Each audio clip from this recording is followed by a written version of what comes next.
70% दुनिया के ऐसे लोग थे जिनको पता ही नहीं था कि ऐसा कोई भारत में पर्व होता है, ऐसा कोई हिंदुओं का पर्व होता है जो दुनिया में सबसे बड़ा लोग जो यहां तक आते हैं। 66 करोड़ लोग आए, 50 लाख विदेशी आए। एप्पल कंपनी के फाउंडर स्टीव जॉब्स की पत्नी लॉरेन पावल आई और इतनी प्रभावित हो गई कि अपना नाम कमला देवी रख लिया। केवल नाम नहीं बदला, साधना में रही। बिल्कुल दीक्षा ली। मैं विनम्रता और चुनौती से पूछता हूं, दुनिया में कोई दूसरी धर्म संस्कृति ऐसी है जो उस धर्म को न मानने वाला उस धार्मिक यात्रा में आना चाहे, धार्मिक कार्यक्रम में?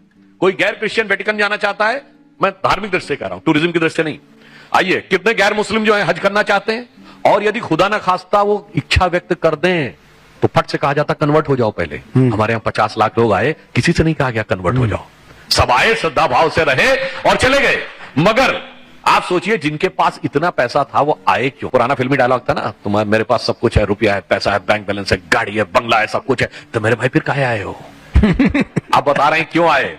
पश्चिम ने एक सोच दी कि हमको जीवन में सुख किससे मिलेगा? पैसे से। कार्ल मार्क्स, पैसा हो जाए बाप बड़ा ना भैया, सबसे बड़ा रुपया। मगर कुछ समय के बाद समझ में आया, सिगमंड फ्राइड आए, एक दूसरे थ्योरेटिशियन, उन्होंने कहा नहीं, शारीरिक सुख सबसे बढ़िया है, शारीरिक सुख हो जाएगा तो जिंदगी सुख है। फिर एक तीसरे आए फ्रांस के, उन्होंने कहा नहीं, ख्याति मिल जाए, नेम एंड फेम, तो सब कुछ सुख है। मगर जब वो लोग आके भारत में हमारे साधु सन्यासियों को देखते हैं, नागा सन्यासियों को देखते तो चकित हो जाते।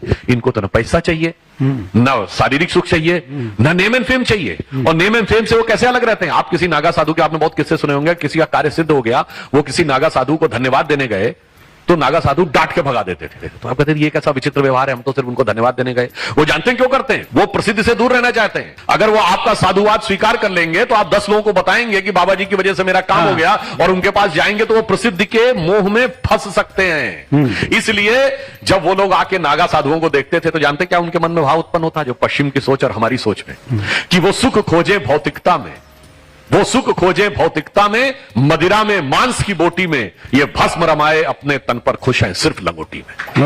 और यहां मार्क्स भी फेल, मैक्स वेबर भी फेल, सिगमंड फ्राइड भी फेल। तो भारत का जो ये स्व उठा है ना, जिसे एक पंक्ति में कहूंगा, आज भारत उस स्थिति में पहुंचा इन 11 वर्षों में कि भारत मां अंगड़ाई लेती, सुप्त चेतना जाग रही, और ऋषि मुनियों की देवधरा फिर अपना रूप संवार रही।